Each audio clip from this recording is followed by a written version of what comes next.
In nomine Patri et Filii et Spiritus Sancti. Amen. Ave Maria, gratia plena, Dominus tecum, benedicta tu in mulieribus, et benedictus fructus ventris tui, Iesus. Sancta Maria, Mater Dei, ora pro nobis peccatoribus, nunc et in hora mortis nostrae. Amen. Ave Maria. The fifth one, the offenses those who outrage her directly in her holy images.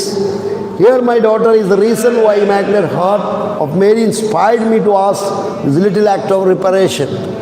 പ്രതിമാ വണക്കം, പരിശുദ്ധ അമ്മയുടെ പ്രതിമയെ വണങ്ങുന്നതിനെ കളിയാക്കുന്നവർ, വിഗ്രഹാരാധകർ എന്ന് പറഞ്ഞ് കളിയാക്കുന്നത് മാതാവിനെ ഒത്തിരി വേദനിപ്പിക്കുന്നതാണ്.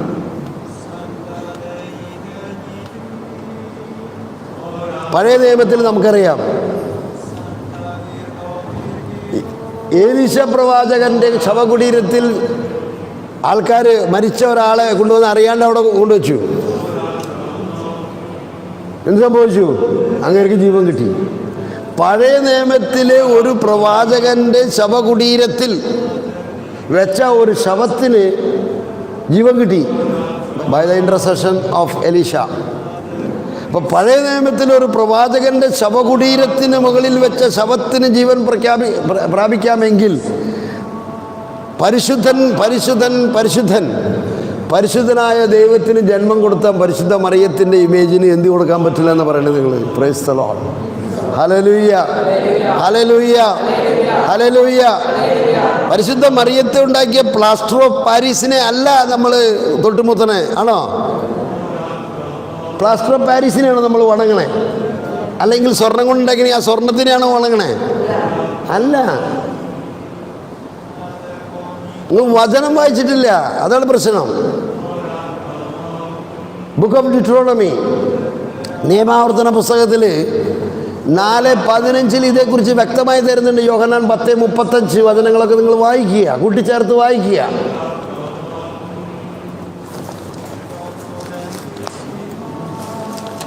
ഈയിടെയായിട്ട് ഒരു കൂട്ടർക്ക് സൂക്കേട് തുടങ്ങിയേക്കാം. പള്ളിയിൽ കയറിയിട്ട് മാതാവിനെ തൊട്ട് മുത്തി, അത് പിശാചിനെ മുത്തിയതാണെന്നൊക്കെ പറഞ്ഞുള്ള പ്രഘോഷണം എനിക്ക് കേട്ടിട്ടാണെങ്കിൽ അന്ന് മുതൽ തന്നെ പല സുഹൃത്തുക്കളും പറഞ്ഞു, ബ്രദറിന് ഒന്നും പറയാനില്ലേ? നിയമാവർത്തനം 4:15 എടുത്തു വായിച്ച്. ഞാൻ ചോദിക്കുന്നത്, ഇവിടെ ഇരിക്കുന്ന വയസ്സായ ആൾക്കാർ, ഇവിടെ യുവതലമുറ എനിക്ക് അറിഞ്ഞുകൂടാ, ഒരു 20-30 വയസ്സിന് മുകളിലുള്ള ആൾക്കാർ ഇവിടെ ഇരിക്കുന്ന ചോദ്യത്തിന് ഉത്തരം പറയാം. നിങ്ങളുടെ വീട്ടിൽ ആരെങ്കിലും കാരണവന്മാർ മരിച്ചപ്പോൾ മുത്തിയിട്ടുണ്ടോ? ഇത് മുത്താനായിട്ടൊരു അവസരം കിട്ടിയില്ലെങ്കിൽ, സപ്പോസ് ഒരു മകൻ വരാൻ വൈകി അവസാനം ശവടക്കം നടത്തി വിചാരിച്ചു, അവന് മുത്താനായിട്ടൊരു അവസരം കിട്ടിയില്ല എന്ന് വിചാരിച്ചു എന്തായിരിക്കും അവൻ്റെ സങ്കടം? ശരിയല്ലോ? അവന് മുത്തിയില്ലെങ്കിൽ അവൻ്റെ വിചാരം എൻ്റെ അമ്മയുടെ അനുഗ്രഹം എനിക്ക് കിട്ടിയിട്ടില്ല, അല്ലെങ്കിൽ എൻ്റെ അപ്പൻ്റെ അനുഗ്രഹം എനിക്ക് കിട്ടിയിട്ടില്ല എന്ന് അവൻ ചിന്തിക്കുന്നത്. അത് ശരിയാണ് താൻ. ഈ ആത്മാവ് പെട്ടെന്ന് പോകില്ല അവിടെ നിന്ന്. ശവടക്കൊക്കെ കഴിഞ്ഞിട്ടാ ആത്മാവ് പോകുള്ളൂ. Price the Lord.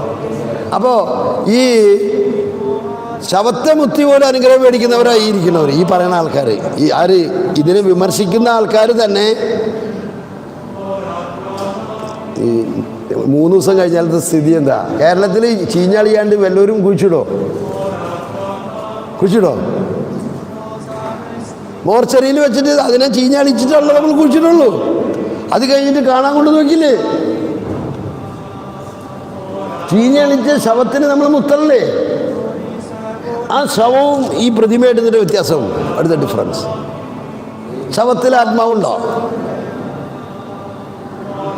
ആ ശവത്തിനെ മുത്തുന്നു. പറഞ്ഞ് മനസ്സിലാവേണ്ടത് നിങ്ങൾക്ക്?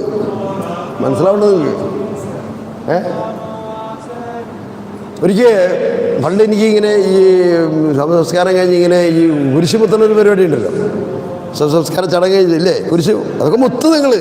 അങ്ങനെ ഒരു പ്രാവശ്യം മുത്താണ്ട് പോന്നപ്പോൾ എനിക്ക് കിട്ടിയ ഒരു ബോധ്യതാണ്, അതായത് യേശുവിൻ്റെ ശവസംസ്കാര ചടങ്ങിൽ നമുക്ക് പങ്കെടുക്കാൻ പറ്റിയോ? ഇല്ല.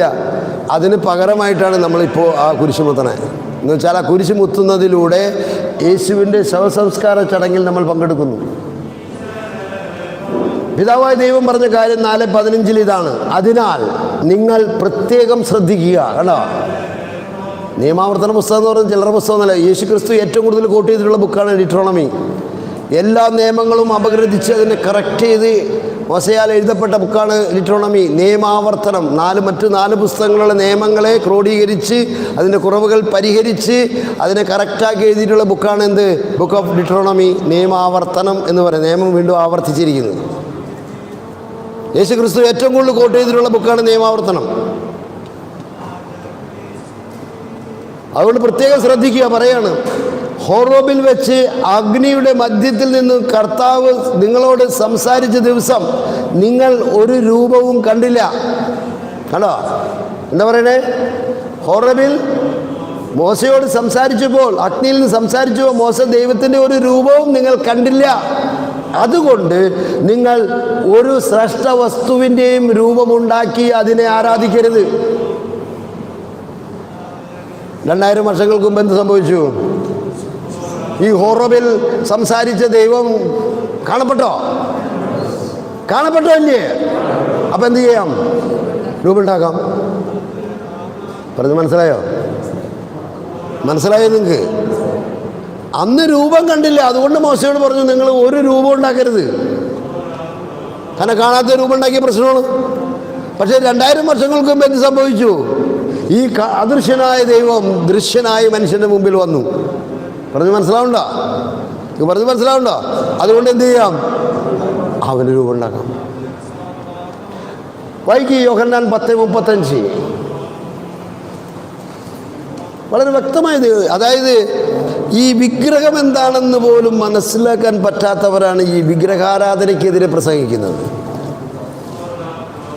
അത് കത്തോലിക്കരുടെ മെക്കെട്ടാണ് കയറുന്നത്. കത്തോലിക്കർ വിഗ്രഹത്തെ ആരാധിക്കും. കത്തോലിക്കരോട് ചോദിക്കൂല. അവരങ്ങനെ സ്വന്തമായിട്ട് ചിന്തിക്കുകയാണ് വിഗ്രഹം ആരാധിക്കാം. ഞാൻ ബിഎഡായിട്ട് ഇപ്പോൾ എങ്ങനെ ഒരു ചിന്ത, പള്ളിയിൽ കയറി മാതാവിനെ മുത്തിയാൽ അത് പിശാചിന് കൊടുക്കുന്ന ആരാധനയാണ്. അത്ര ദൈവമാതാവിനെ മുത്തിയിട്ട് ദൈവമാതാവിനെ, നമ്മുടെ മരിച്ചു കിടക്കണ അമ്മേനെ മുത്തി അനുഗ്രഹം കിട്ടുമെന്ന് ഞാൻ വിശ്വസിക്കുന്നു. നിങ്ങളെല്ലാവരും വിശ്വസിക്കുന്നുണ്ടല്ലേ? ഉണ്ടല്ലേ?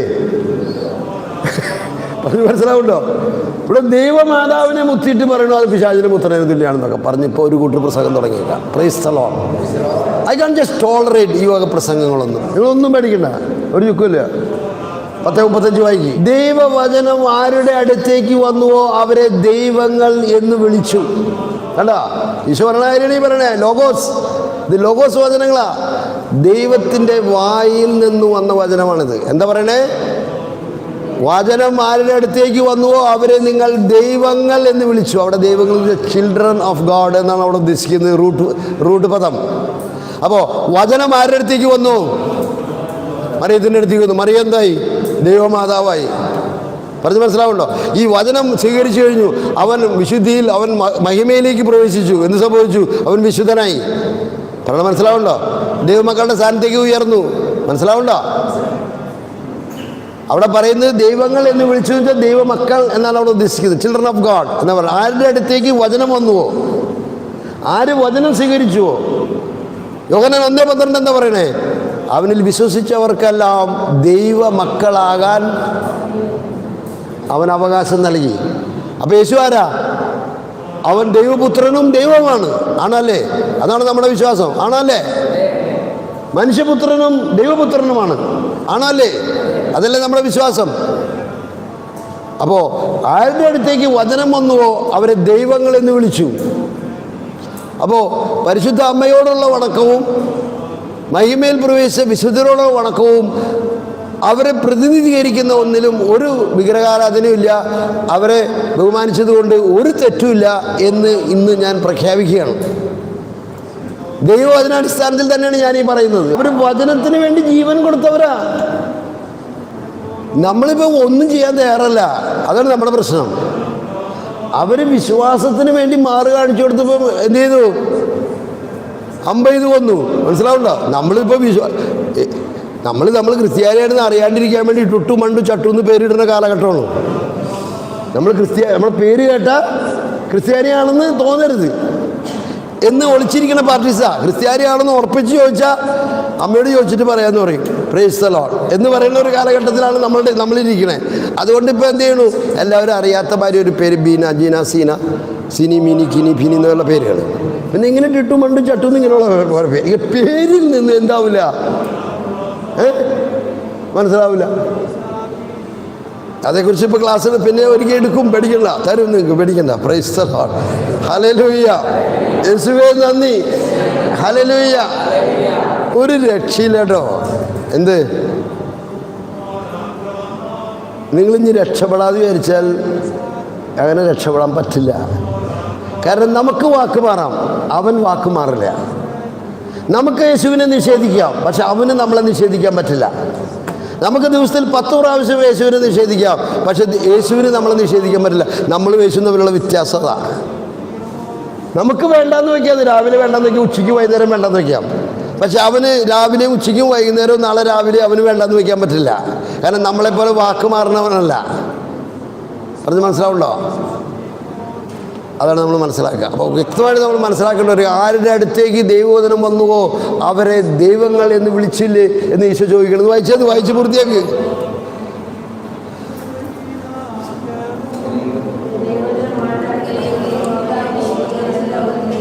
പിതാവ് വിശുദ്ധീകരിച്ച് ലോകത്തിലേക്ക് അയച്ച എന്നെ ഞാൻ ദൈവപുത്രനാണെന്ന് പറഞ്ഞതുകൊണ്ട് ഞാൻ ദൈവദൂഷണം പറയുന്നത് നിങ്ങൾ എന്തുകൊണ്ട് പറയുന്നു? മനസ്സിലാവുണ്ടോ? ചോദിക്കട്ടോ, പറഞ്ഞു മനസ്സിലാവുണ്ടോ? അപ്പോൾ വചനം ആര് സ്വീകരിച്ചോ ആ സ്വീകരിച്ച വ്യക്തി ദൈവമകനാവാനുള്ള അവന് അവകാശം കൊടുത്തു.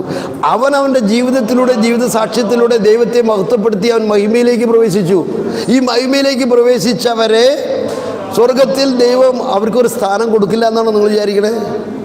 ഈശോയ്ക്ക് വേണ്ടി രക്തസാക്ഷികളായി ജീവൻ കൊടുത്തവർ, അവരുടെ ജീവിത സാക്ഷ്യം കൊടുത്തവരെ സ്വർഗത്തിൽ അവർക്ക് ബഹുമാനം കൊടുക്കൂലേ?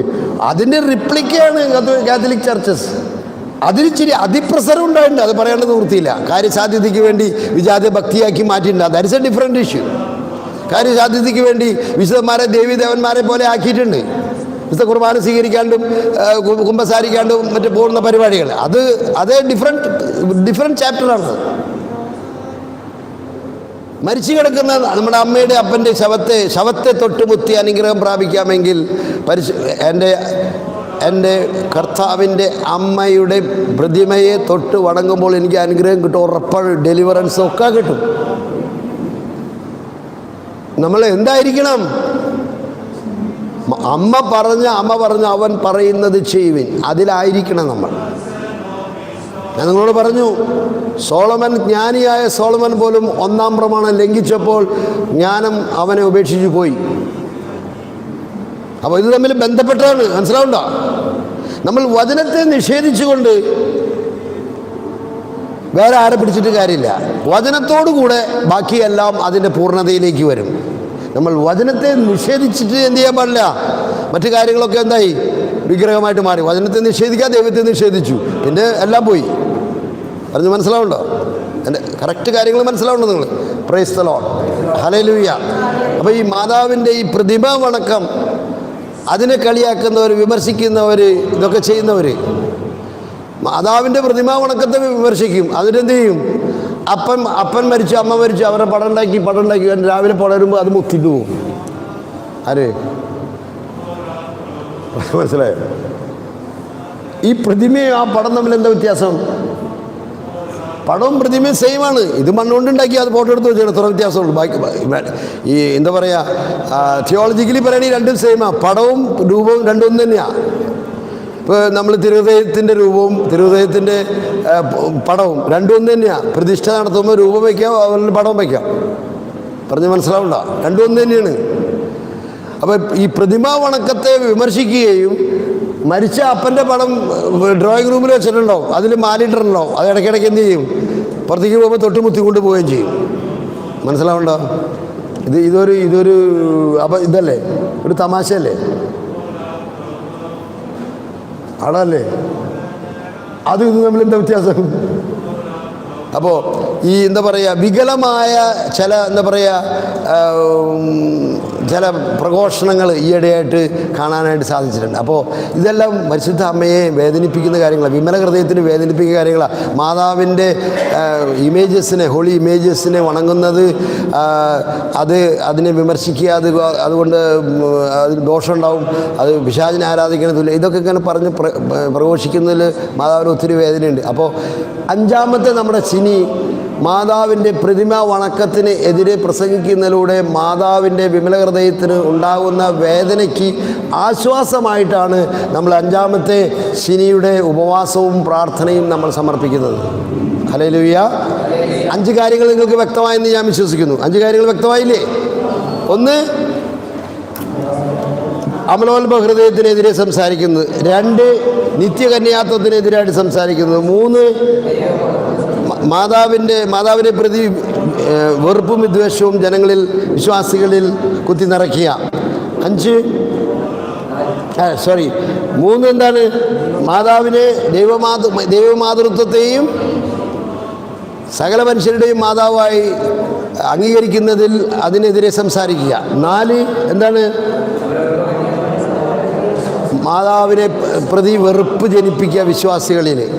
5 എന്താണ്? മാതാവിൻ്റെ പ്രതിമയെ വണങ്ങുന്നതിനെ വിമർശിക്കുക, അതിനെ നിരുത്സാഹപ്പെടുത്തുക. ഹല്ലേലൂയ. യേശുവേ നന്ദി, യേശുവേ നന്ദി. ഈ 5 കാര്യങ്ങളാണ്. അതിന് നമ്മൾ എന്തൊക്കെയാണ് ചെയ്യേണ്ടത്? 1, നമ്മൾ കുമ്പസാരിച്ച്, ഈ ഒരു നിയോഗത്തിന് കുമ്പസാരിച്ച് നമ്മൾ ഒരുങ്ങണം. അപ്പം അങ്ങനെ കുമ്പസാരിച്ച് ഒരുങ്ങാത്തവർ അടുത്ത പ്രാവശ്യം അവർ കുമ്പസാരിച്ച് ഒരുങ്ങി അങ്ങനെ 5 ആദിശനി അവർ ഭക്തി ആചരിക്കണം. മാതാവിൻ്റെ വിമല ഹൃദയത്തിന് ആശ്വാസം നൽകാനായി അതിൻ്റെ ഉദ്ദേശത്തോടെ അതിനുവേണ്ടി നമ്മൾ അവസാനത്തെ കുമ്പസാരമായി കുമ്പസാരിച്ചൊരുങ്ങണം. ഫസ്റ്റ്. 2, വിശുദ്ധ കുർബാന യോഗ്യതയോടെ സ്വീകരിക്കണം. അതിനുശേഷം 15 രഹസ്യങ്ങൾ നമ്മൾ ധ്യാനിച്ച് 15 മിനിറ്റ് നേരം 15 രഹസ്യങ്ങൾ, സന്തോഷത്തിൻ്റെ രഹസ്യം, ദുഃഖത്തിൻ്റെ രഹസ്യം, മഹിമയുടെ രഹസ്യം ധ്യാനിച്ചുകൊണ്ട് ഒരു ജപമാല നമ്മൾ ചൊല്ലണം. മനസ്സിലായോ? 15 രഹസ്യങ്ങൾ ധ്യാനിച്ച് എന്ത് ചെയ്യണം? ഒരു ജപമാല എങ്കിലും നമ്മൾ ചൊല്ലണം. ഏറ്റവും കുറഞ്ഞതാണ് ഈ പറയുന്നത്. ഇപ്പോൾ 15 മിനിറ്റ് നേരം നമ്മൾ എന്ത് ചെയ്യണം? മെഡിറ്റേഷൻ ചെയ്യണം. എന്താണ് മെഡിറ്റേഷൻ ചെയ്യണേ? 15 രഹസ്യങ്ങൾ. ഈ 15 രഹസ്യങ്ങൾ എന്താ?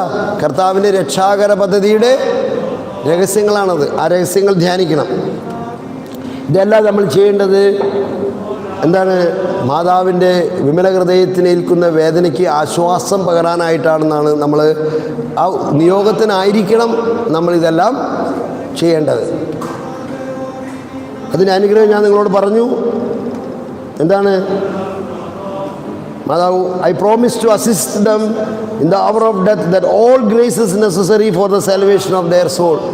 മരണനേരം നമുക്കറിയാം, പരിശുദ്ധ മറിയമേ തമ്പുരാൻ്റെ അമ്മയും പാപികളായ ഞങ്ങൾക്ക് വേണ്ടി ഇപ്പോഴും ഞങ്ങളുടെ മരണസമയത്തും തമ്പുരാൻ ഒരൊറ്റ പ്രാർത്ഥനയുള്ളൂ. മരണസമയത്തെ ഓർമ്മിപ്പിക്കുന്ന ഒരൊറ്റ പ്രാർത്ഥനയുള്ളൂ. പരിശുദ്ധ മറിയമേ തമ്പുരാൻ്റെ അമ്മേ പാപികളായ ഞങ്ങൾക്ക് വേണ്ടി ഇപ്പോഴും ഞങ്ങളുടെ മരണസമയം ഓർമ്മിപ്പിക്കുന്ന ഒരു പ്രാർത്ഥനയാണിത്. മരണസമയത്ത് വിശ്വാസം കാത്തു സൂക്ഷിക്കുന്ന ഏറ്റവും പ്രധാനപ്പെട്ടത്. നമ്മൾ മരണം വരെ ജീവിച്ച് മരിക്കുന്ന സമയത്ത് വിശ്വാസം ഉപേക്ഷിച്ചാലോ? കഴിഞ്ഞില്ലേ? ഈ മരണസമയത്ത് ഈ വിശ്വാസം കാത്തു സൂക്ഷിക്കുക എന്ന് പറഞ്ഞാൽ ഒത്തിരി ഭയങ്കര ബുദ്ധിമുട്ടുള്ള കേസാണ്. ആ സമയത്ത് നമുക്ക് ആവശ്യമായ എല്ലാ കൃപകളും ഈ 5 ആദിശനി ഭക്തി വിമല ഹൃദയത്തിന് നിന്ദാപമാനങ്ങൾക്ക് പരിഹാരമായി ആദ്യ ശനിയാഴ്ച ഭക്തി ആചരിക്കുന്നവർക്ക് മാതാവിന് ഉറപ്പാണ്. ഒരു മരണസമയത്ത് ആവശ്യമായ എല്ലാ ആത്മാവിൻ്റെ രക്ഷയ്ക്കായി ആവശ്യമായത് എല്ലാം മാതാവ് വാഗ്ദാനം ചെയ്തിരിക്കുകയാണ് സിസ്റ്റർ ലൂസിയയിലൂടെ. യേശു പറഞ്ഞു, മറഞ്ഞിരിക്കുന്നതൊന്നും വെളിച്ചത്ത് വരാതിരിക്കുകയില്ല, നിഗൂഢമായിരിക്കുന്നതൊന്നും അറിയപ്പെടാതിരിക്കുകയുമില്ല. ലൂക്ക 12:2. ലോകത്തിന് അജ്ഞാതമായ ഫാത്തിമ 3-ാം രഹസ്യത്തെ അതിൻ്റെ മൂടുപട നീക്കി അനാവരണം ചെയ്യുന്ന മലയാളത്തിലെ ആദ്യത്തെ സമഗ്ര പുസ്തകം ഫാത്തിമ 3-ാം രഹസ്യം ചുരുളഴിയുന്നു എന്ന പേരിൽ വിമല ഹൃദയത്തിൻ്റെ മക്കൾ പുറത്തിറക്കിയിരിക്കുന്നു. 1960 തിരുസഭയ്ക്കും ലോകത്തിനും വെളിപ്പെടുത്താൻ പറഞ്ഞ ഫാത്തിമ 3-ാം രഹസ്യം 2000 ആണ്ട് വരെ മൂടിവെച്ചതാര്? 2000 ആണ്ടിൽ ദുർവ്യാഖ്യാനം ചെയ്ത് പുറത്തുവിട്ട രേഖകൾക്ക് പിന്നിൽ പ്രവർത്തിച്ചതാര്? യഥാർത്ഥ ഫാത്തിമ രഹസ്യം 25 വരികളുള്ള ഒരു പേജ് മാത്രമേ ഉണ്ടായിരുന്നുള്ളൂവെന്ന് ബിഷപ്പ് ജോൺ വെനാൻസിയോ. 2000 വെളിപ്പെടുത്തിയ ഫാത്തിമ 3-ാം രഹസ്യം 4 പേജുകളിലായി 62 വരികളിൽ എഴുതപ്പെട്ടതായിരുന്നു. ഈ കൃത്രിമ രേഖയുടെ ഉറവിടമേത്? ഇത്തരം രഹസ്യങ്ങളെക്കുറിച്ചുള്ള ദീർഘനാളത്തെ പ്രാർത്ഥനയ്ക്കും പഠനത്തിനും അന്വേഷണങ്ങൾക്കും ശേഷം ആധികാരിക ഉറവിടങ്ങളിൽ നിന്ന് പകർന്നു കിട്ടിയ ഫാത്തിമ 4-ാം രഹസ്യം എന്ന അപരനാമത്തിൽ അറിയപ്പെടുന്ന ഫാത്തിമ 3-ാം രഹസ്യത്തിലെ 2ാമത്തെ ഭാഗം നിങ്ങൾക്ക് വേണ്ടി ഫാത്തിമ 3-ാം രഹസ്യം ചുരുളഴിയുന്നു, വെളിപ്പെടുത്തിയതും വെളിപ്പെടുത്താത്തതും എന്ന പേരിൽ ഞങ്ങൾ വിമല ഹൃദയത്തിന്റെ മക്കൾ പുറത്തിറക്കിയിരിക്കുന്നു. ഈ പുസ്തകം ആവശ്യമുള്ളവർ 9446445577 എന്ന വാട്സാപ്പ് നമ്പറിൽ നിങ്ങളുടെ അഡ്രസ്സും ആവശ്യമുള്ള കോപ്പികളുടെ എണ്ണവും വാട്സാപ്പ് മെസ്സേജായി പോസ്റ്റ് ചെയ്യുക. ഫോൺ വിളികൾ നിർബന്ധമായും ഒഴിവാക്കേണ്ടതാണ്. Gloria Patri et Filio et Spiritus Sancto, sicut erat in principio et nunc et semper et in saecula saeculorum. Amen. Ave Maria.